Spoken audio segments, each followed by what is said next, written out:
Tonight on Levin TV, the Media S Show. And it all starts right now. This is where freedom reigns. If you believe in America, if you believe in the Constitution empowers us. It's a new day. America's back. America's back, and America's going to get strong again. We're going to defend America, and we're going to defend our interests. Liberty's voice, Levin TV. Hello, America. I'm Mark Levin. This is Levin TV on CRTV, Conservative Review TV. This show, you're going to want to watch it from beginning to end. It's power-packed and crucially important. The issue of immigration. Today's show, we're going to talk about a little bit of immigration from a substantive, philosophical, practical point of view. And then we're going to talk about the S-storm that's been going on out there, which is the nature of modern politics. We have basically a very weak crop of politicians who are intentionally managing the decline of America. That's what's taking place. We have a Democrat Party that isn't interested in fundamentally transforming America as they are interested in fundamentally destroying America. And they're doing a hell of a job. And this has been the progressive effort for a century, and it's incredibly successful. Look at the various aspects of our culture and society. Is there an institution in this society that hasn't been or isn't being devoured by the progressive left? I can't think of one. Football, our school system, media, obviously Hollywood, you name it. And those of us who understand what's taking place, who believe in individual liberty, who believe in the rule of law, who believe in a constitutional republic, who believe in a nation state with borders, who believe in having a military second to none, who believe you back up the local cops, we're in a minority, I believe. We're in a minority, but that's just the way it is. So let's focus on immigration for a moment. I have played on the radio, those of you who listen to my radio show, several times. We found an audio of former Governor Dick Lamm, Democrat liberal of Colorado, from over a decade ago. And he was at an event, and what he said, I thought, having read it first, and then we dug and dug and dug and found it, was exceptional. Exceptional for its courage and exceptional for its prescience.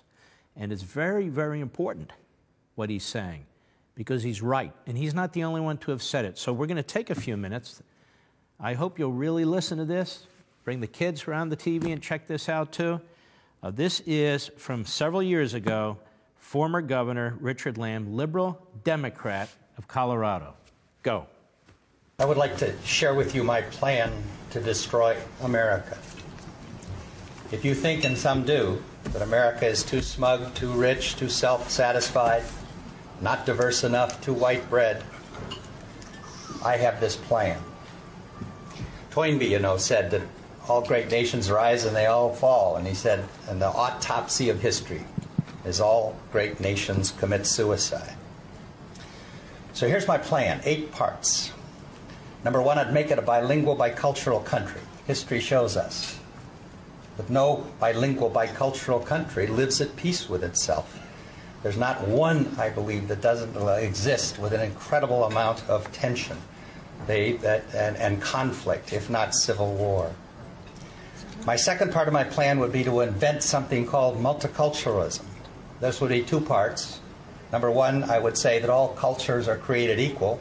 It would make no difference and make it impossible to talk about such things as culture. And the second one is that I would really try very hard to make people continue their cultural identity. I would replace the melting pot with the salad bowl. My third part of my plan would be to make the fastest growing demographic group in that country the least educated. I would add a second underclass to the first underclass, unassimilated, undereducated, antagonistic, and then I'd have 50% of them drop out of school, not graduate from high school. The fourth part of my plan would be to get the big foundations to fund, and big business to fund these efforts with lots of money. I would invest in ethnic identity and victimology. I would get them to think about their lack of success was only the fault of the majority. I would start a grievance industry. The fifth part of my plan is I would develop dual citizenship.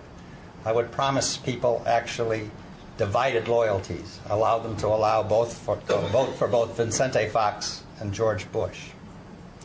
The sixth part, and this is important, I would place all of these subjects off limits. I would make it taboo to talk about, actually, or criticize this whole thing. I would make it come up with a word like heretic used to be 200 years ago. Let's say we'd call it racist. And I would try to accuse anybody of this that would object to my ideas. My seventh part, then, I would make it impossible to enforce our immigration laws. I would develop a mantra, let's call it this, that because immigration has been good in the past for America, it will continue to be good in the future. My eighth and last part, and it's important, is I would censor this book. This man is dangerous. He's on to my plan. Don't read this book. Well, the plan's in place. That's obvious. That's what's taking place in this country. You know, a gentleman who used to live next door to me was a wonderful gentleman. He passed away a little less than a year and a half ago, and I do miss him. His name is Bill. And when I would walk my dog, Barney, out there, and he'd be walking his dog, we would bump into each other, and we would chat about things. And he gave me this book. He said, I want you to read this book. He lent it to me. And I finished reading it. It was very, very important. It's not very long, you can see. And I knocked on his door to give it back to him. He said, no, actually, I want you to keep it. And he passed away shortly thereafter. And he's just a wonderful man. The Disuniting of America, Reflections on a Multicultural Society by Arthur M. Schlesinger, Jr. Does that name ring a bell with anybody? Arthur M. Schlesinger, Jr., the son of Arthur M. Schlesinger. His father was a noted historian, I believe from Harvard, and Jr., no question, was also a noted historian from Harvard, and he was a top advisor to Adlai Stevenson, but even more, to John Kennedy. Ever hear the book Profiles in Courage? Well, one of the people involved in writing that book was Arthur M. Schlesinger, Jr., not the only one, but one of them. And so his liberal credentials are unassailable, or were. He's passed away as well. And I want to read you something from this book that my neighbor gave to me on the Disuniting of America. Pressed too far, the cult of ethnicity has had bad consequences, too. The new ethnic gospel rejects the unifying vision of individuals from all nations melded into a new race. Its underlying philosophy is that America is not a nation of individuals at all, but a nation of groups. That ethnicity is the defining experience for most Americans. That ethnic ties are permanent and indelible, and that division into ethnic communities establishes the basic structure of American society and the basic meaning of American history. Implicit in this philosophy is the classification of all Americans according to ethnic and racial criteria. But while the ethnic interpretation of American history, like the economic interpretation, is valid and illuminating up to a point, it is fatally misleading and wrong, then, when presented as the whole picture. The ethnic interpretation, moreover, reverses the historic theory of America as one people, the theory that has thus far managed to keep American society whole.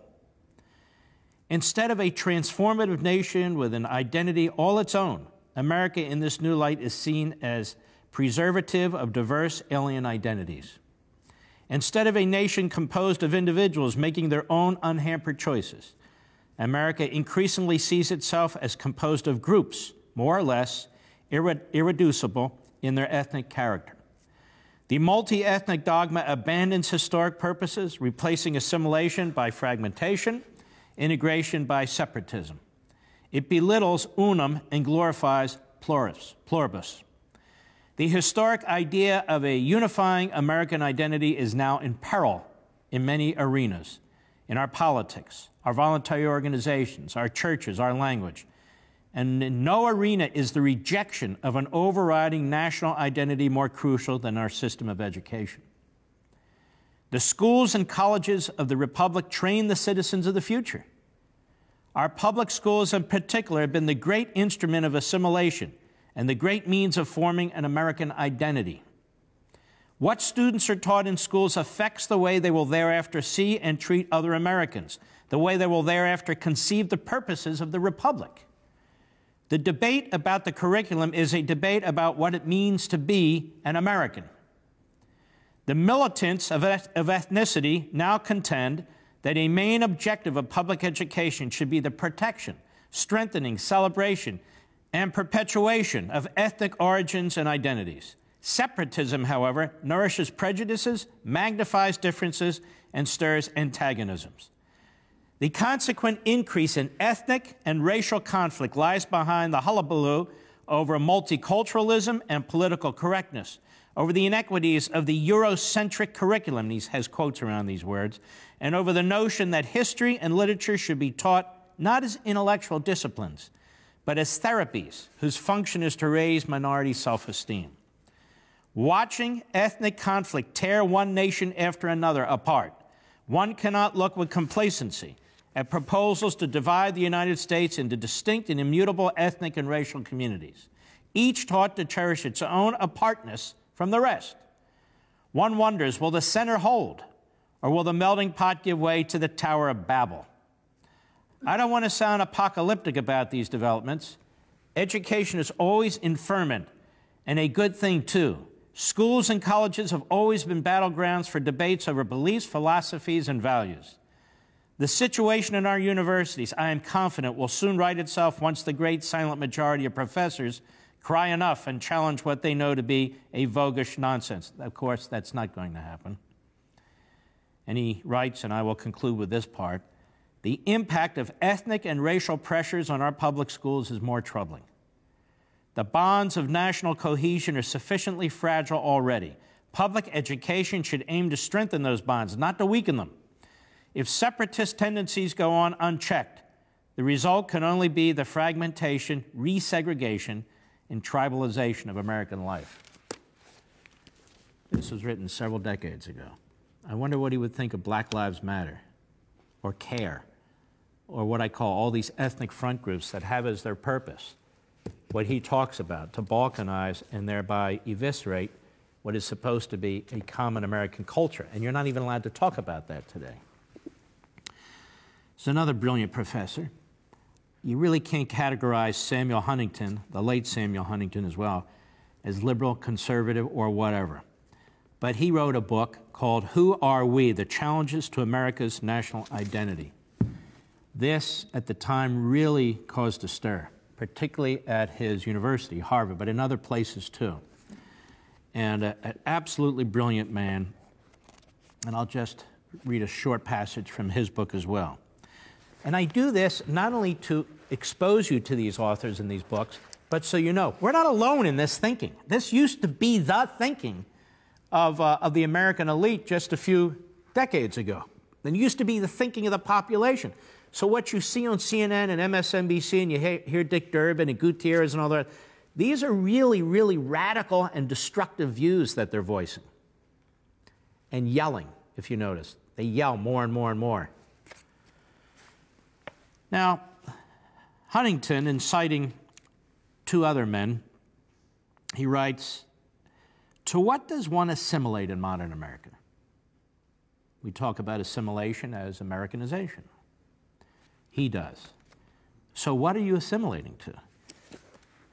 You notice the title of this book, mine, Rediscovering Americanism. There's a reason that I gave it that title, and the tyranny of progressivism. Because we need to rediscover Americanism to know what we stand for, because it's not being taught, let alone taught to people who come here from other countries. In 1900, the answer was clear. Assimilation meant Americanization. In 2000, he writes, the answers were complicated, contradictory, and ambiguous. Many elite Americans were no longer confident of the virtue of their mainstream culture and instead preached a doctrine of diversity and the equal validity of all cultures in America. You hear this right now, Republican, Democrat media. Immigrants do not enter a society that assumes an undifferentiated monolithic American culture, wrote Mary Waters in 1994, but rather a consciously pluralistic society in which a variety of subcultures and racial and ethnic identities coexist. So to the extent that America has become multicultural, immigrants may choose among the subcultures they encounter or choose to maintain their original culture. They may assimilate into American culture without assimilating the core American culture. Assimilation and Americanization are no longer identical. So in other words, people can come into the country, maybe watch TV, the same TV shows, buy iPhones, maybe get an entitlement, get welfare, whatever. That's sort of assimilation. He's saying that's not assimilating into the American culture. The massive influx of immigrants before World War I led, as we have seen, to immense efforts to Americanize them by governments, business, and charitable organizations. The late 20th century immigration wave generated nothing comparable. Only Congresswoman Barbara Jordan, who I've talked about before, just a huge loss to this country, and the Commission on Immigration Reform she chaired back in about 1990, made a prominent argument for an immigrant policy to promote Americanization, and the Commission's modest 1997 recommendations were largely ignored. The prevailing atmosphere was entirely different from what it had been at the beginning of the century. First, debates over immigration focused almost entirely on its economic costs and benefits and its fiscal impact on our government. The consequences of immigration without assimilation for American social cohesion and cultural integrity, which were central to earlier discussions, well, were now largely ignored. Second, it often was implicitly assumed that assimilation would occur more or less automatically. Immigrants will become Americans simply because they are in America. Hence, no need exists for major efforts explicitly to promote Americanization. Third has been the belief that Americanization is undesirable. This is a new phenomenon in American intellectual and political history. Quote, a radical program of Americanization would really be un-American. One prominent political theorist, Michael Walzer, has argued, America is no longer singular national destiny. Americanism, another scholar observed, has connotations of racism, sexism, class domination, religious intolerance, and ethnic purity. Today, the sociologist Dennis Wrong concluded in 1989, nobody advocates Americanizing new immigrants as in the bad old ethnocentric past. Almost no political leader, apart from Barbara Jordan at the time, urged programs for the Americanization of America's newest immigrants. And that's what's taking place in this country. So last week, the President of the United States has a meeting, open meeting, with 27 or so Republicans and Democrats from Capitol Hill, most of them amnesty advocates, among them Dick Durbin and so forth. And after the meeting, he's praised. He's praised. Oh, he's pushed off this book on this Michael Wolff guy, and he's shown what a leader he is. And remember, before that, we were hearing in the last 2, 3, 4 weeks, I mean, it's been persistent and consistent, but especially that the president is deranged. He's mentally ill. He's off his rocker. That the 25th Amendment impeachment, we did 2 shows on these and so forth. Now it's switched. Remember all those commentators saying he sort of has pushed off. It was a brilliant act of politics what he did. Pushed off this argument that he's insane or unstable or off-balanced or whatever it is because of this wonderful meeting yet. Remember I said, no. You don't understand the left. That meeting means nothing. They're going to try and destroy this man. So now we've gone from he's mentally ill to he's a racist. And now they're working up, and he had affairs with porn stars. And he was colluding with the Russians. I mean, it's just cuckoo stuff. And it's not ending, and it is constant. So Dick Durbin is in this meeting. Dick Durbin is the #2 senator in the leadership among the Democrats. And I may have told you this before, and I've said it on radio. The deceased Senator Fred Thompson, who was a wonderful man, he'd been the senator from Tennessee, you may remember him from TV and so forth, was a friend of mine. And he once told me that the most disreputable member of the Senate more than Schumer, more than any of them, was Dick Durbin. He told me absolutely dishonorable. He never kept his word. That's what he said to me. He didn't have to say it to me. So he goes into this meeting with the president with a few other senators, a couple more Democrats, as well as Lindsey Graham and Tom Cotton and Dave Perdue of Georgia. Next thing you know, it's leaked to the newspaper, the Washington Post, without attribution, but I'm sure it was Durbin, because he's the one making the fuss about it, that the president used S-hole to describe a number of countries. Notice he didn't describe people that way. He never said these S-hole people, ever. He said these countries are S-holes. Does anybody deny that there are countries that are loathsome, genocidal, where poverty's through the roof, where they cannot be reformed because of the iron fist of these centralized corrupt governments, where people are starving, where people are victims of crime and so forth? Let's get something straight. Do you know what an immigrant is? An immigrant is somebody who lives here and wants to come over here. Now, if you live here and it's swell, why would you want to come over here? We have millions and millions of people who want to come to our country because it's not an S-hole. Millions and millions of people who want to leave scores of countries because they are S-hole countries. To deny it is to be absurd. And you just heard these brilliant, brilliant men. Every culture is not the same. Every society is not the same. Or we wouldn't have immigration, now would we? And yet we have massive immigration. Massive illegal immigration, massive legal immigration. People lining up to come to America. What do you think refugees are? They're trying to leave Syria. They're trying to leave these S-holes because they're being murdered, raped, gassed, you name it. Slaughtered. Those are S-holes. So the president says these things in this meeting, which is supposed to be private. Now, as a lawyer, I can tell you, when you're involved in negotiations in a closed door, you don't expect somebody to go and say, hey, Washington Post, you know what he said? That's just a little footnote, because nobody seems to care. But it just shows you how dishonorable this guy Dick Durbin is. Now, the president didn't call anybody an S-hole. Not a single person, not a single ethnic group. And it is also interesting, the reporting, he wasn't just talking about Haiti and Africa, he was talking about countries in Latin America. It's clear what he's saying is why, and he was talking about these temporary refugee programs after earthquakes and so forth. People come into the country temporarily and then they're supposed to go back. And he's saying, why are we keeping these people here from these S-hole countries? So Durbin wants this to be about race. The Democrats want it to be about race. The media want it to be about race. So now it's about race. Last week it was about he's mentally ill, he's unstable, he's deranged, he's going to cause a nuclear war. Today, he's a racist. And before that, he was colluding with the Russians and selling out the country. Do you believe any of this stuff, honest to God? Is this who Donald Trump was before he ran for president? Is this what you believe? Of course not. Now, Dick Durbin said, and the president, first of all, denies using that term. As you'll hear later, Tom Cotton, who actually served in Iraq, is a very honorable man. He said, I don't remember him using that term. David Perdue, the senator from Georgia, was in the meeting. He said, I didn't hear him use that term. Cotton says, I was sitting right next to him. Lindsey Graham is, he really won't say anything. So here's Durbin talking to a gaggle of the media. And by the way, I'm going to explain why he's done all this in the first place, but in a minute. Go.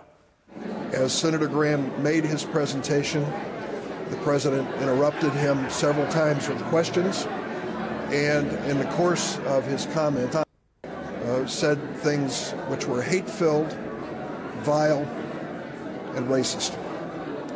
He used those words advisedly. I understand how powerful. He doesn't use those words advisedly. They pour off his tongue like he uses them every single day. Go ahead. They are. But I cannot believe that in the history of the White House, in that Oval Office, any president has ever spoken the words that I personally heard. Oh, BS. Lyndon Johnson used the N-word left and right. So did John Kennedy. What is he talking about? What's he talking about? Go ahead. Our president. And by the way, I don't approve of any of this. This is just, The country is in deep trouble, and here we have these Mickey Mouse games going on. This guy is a bad dude, and I'm going to explain what he's up to in a minute. Go ahead. Yesterday. You've seen the comments in the press. I have not read one of them that's inaccurate. To no surprise, the president started tweeting this morning denying that he used those words. It is not true. He said these hate-filled things, and he said them repeatedly. When the question was raised about Haitians, for example, we have a group that have temporary protected status in the United States because they were the victims of crises and disasters and political upheaval. The largest group's El Salvadoran, the second is Honduran, and the third is Haitian. And when I mentioned that fact to him, he said, Haitians, do we need more Haitians? And then he went on when we started to describe the immigration from Africa that was being protected in this bipartisan measure. That's what let's just say, by the way, just as a legal matter, if I were a lawyer, this is one guy's portrayal. No notes, no nothing. He's in a private meeting with the president and the others where they're trying to work out the details. Now, why is he so angry about what took place in this meeting? I'm going to get to it. Go ahead. Use these vile and vulgar comments, calling the nations they come from holes. Okay, stop. Calling the nations assholes.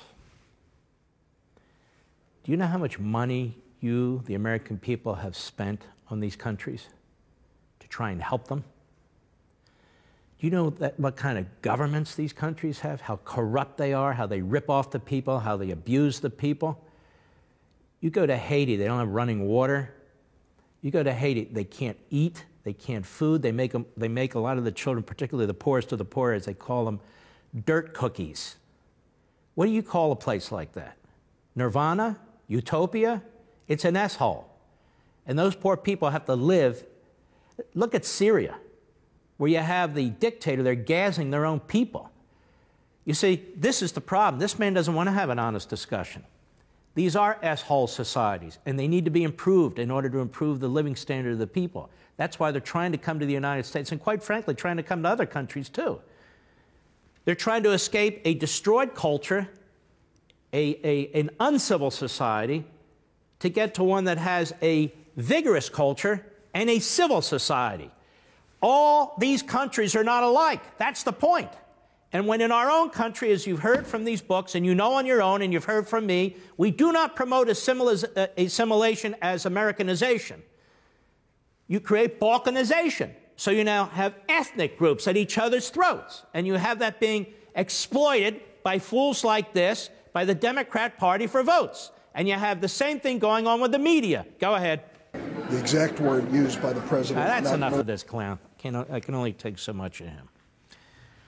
Now, some are saying today, and I agree with them 100%, I even mentioned it to my wife over the weekend, Dick Durbin's not so much concerned about what the president said. Dick Durbin was in that meeting, and he realized that Donald Trump was taking a much tougher stand on DACA than he liked.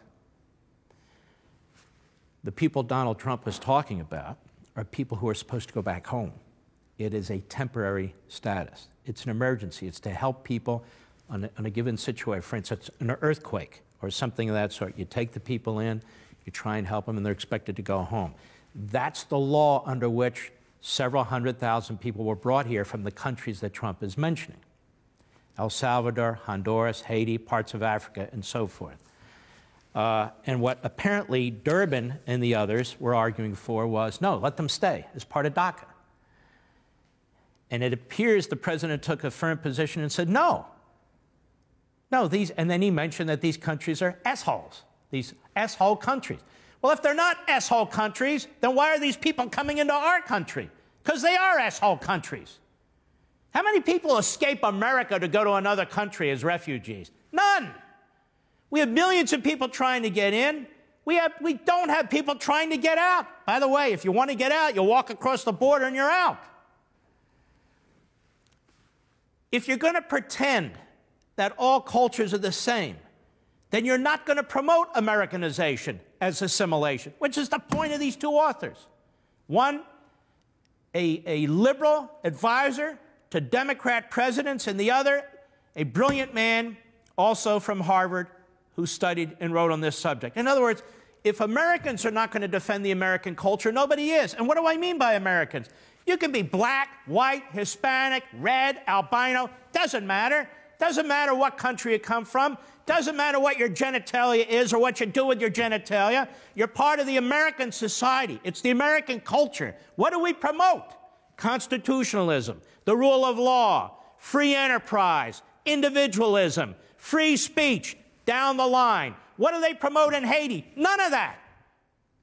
So they're two different cultures. Is one better than the other? All these leftists, most of whom are very white, by the way, they're not running to any of these countries. Well, why not? They're not vacationing in these countries. They're not buying property in these countries. Why? Are they racists? Now, Durbin did this to blow up the whole DACA deal. Why? Because Trump wanted a deal. But he wasn't going to be pushed by Lindsey Graham and Durbin and the rest with an outrageous, radical, extreme deal that all of a sudden redefines DACA, hundreds and hundreds of thousands of more people in, and then we have the issue of chain migration. Now, during the course of this, I just can't take him anymore. During the course of this video, he says the phrase chain migration is a racist phrase. Now, we've talked about chain migration. It's been around for half a century, since the 1965 Hart-Celler Act that was pushed by Ted Kennedy and others. Chain migration was invented. If somebody gets into this country, they become a citizen, they can bring in relatives and so forth and so on. That's the first time that ever happened, in 1965 during the Great Society when the Democrats controlled everything. Durbin says you can't use that phrase, it's racist. Why? Because it offends black people. Now, why would it offend black people? Because way back when slaves were brought to this country, they were brought to this country in chains. What does that have to do with chain migration? Well, people are brought here in chains. It has nothing to do with slavery, nothing to do with people coming here in chains. Well, now we can't use the phrase chain migration. We can't use the phrase illegal alien. You see, we changed the nomenclature, we changed the language in order to create ambiguity. And those of us who say, wait a minute, we have a rule of law, these things shouldn't happen, now it's, you must be a racist because you're using these terms, illegal alien, you're using these terms, chain migration, you want to send these people back, you want to divide families, you want to do this, you want to do that. Durbin is destroying this country. His party is destroying this country. As we explained not long ago, 20 years ago, Barbara Jordan headed the Commission on Immigration. 20 years ago, Bill Clinton spoke out firmly against what was taking place in our immigration in this country. 20 years ago, Harry Reid spoke out very firmly about this. Even longer than that, we had Democrats, Ralph Abernathy. Today is Martin Luther King, the anniversary of Martin Luther King's birthday. Ralph Abernathy was his right-hand man. Went down to the southern border, and with Walter Mondale, among others, to denounce illegal immigration as undermining unions, the farm workers' unions, and others, the pay scales for immigrants who are here legally, as well as American citizens who are here illegally. You're not allowed to discuss it anymore. You're not allowed to discuss what overwhelming legal immigration and illegal immigration does to the black community. You're not allowed to discuss that anymore. Instead, Donald Trump is a racist. So today, Donald Trump is a racist. Yesterday, he was mentally ill. And the day before that, he was colluding with Putin. We can't have any substantive action or discussions in this country because the Democrat Party is on a seek and destroy mission. And by that, I mean its media outlets, too. They're one and the same for all intents and purposes. Now, let's get down to the nitty-gritty. Let's get down to the nitty-gritty. And first of all, on Durbin. In 2013, he famously left a meeting with Barack Obama and some Republicans. And he put this out there. Many Republicans searching for something to say in defense of the disastrous government shutdown strategy will say President Obama just doesn't try hard enough to communicate with Republicans. But in negotiation meeting, and he put quotes around negotiation meeting with the president, One GOP House leader told the president, "I cannot even stand to look at you." What are the chances of an honest conversation with someone who has just said something so disrespectful? He was talking about Boehner. Boehner and Obama were friends. They're golfing buddies. Boehner said, "I never said that. I never would say that." And Barack Obama's own spokesman put out a statement and said, "That did not occur in the meeting." To clarify, he said, "That never happened." Obama says that never happened. Boehner says that never happened. Durbin said it did happen. This is a sick man. And why are we to take Durbin's word, this whole controversy now? Why do the media assume he's right and Tom Cotton's wrong and David Perdue of Georgia's wrong? Why are we to believe Durbin? Because they want to believe Durbin. And he's blowing up the whole negotiations on DACA. And it's even bigger than that. The Democrats are now, just to show you how strategic they are, how far ahead of the Republicans they are, they're saying if we don't have a clean DACA, if these illegal immigrant alien children who are now in their 20s and 30s, if you don't give them amnesty, we're shutting down the government on Friday. Now think about this. You people, American citizens, you people here legally, they are saying we're going to shut down the government on behalf of illegal aliens, here illegally. We're going to shut everything down unless you make them legal, and I assume eventually citizens so they can vote. Isn't that incredible? They're not saying we're going to shut down the government unless we properly fund the military to defend us. Haven't said that.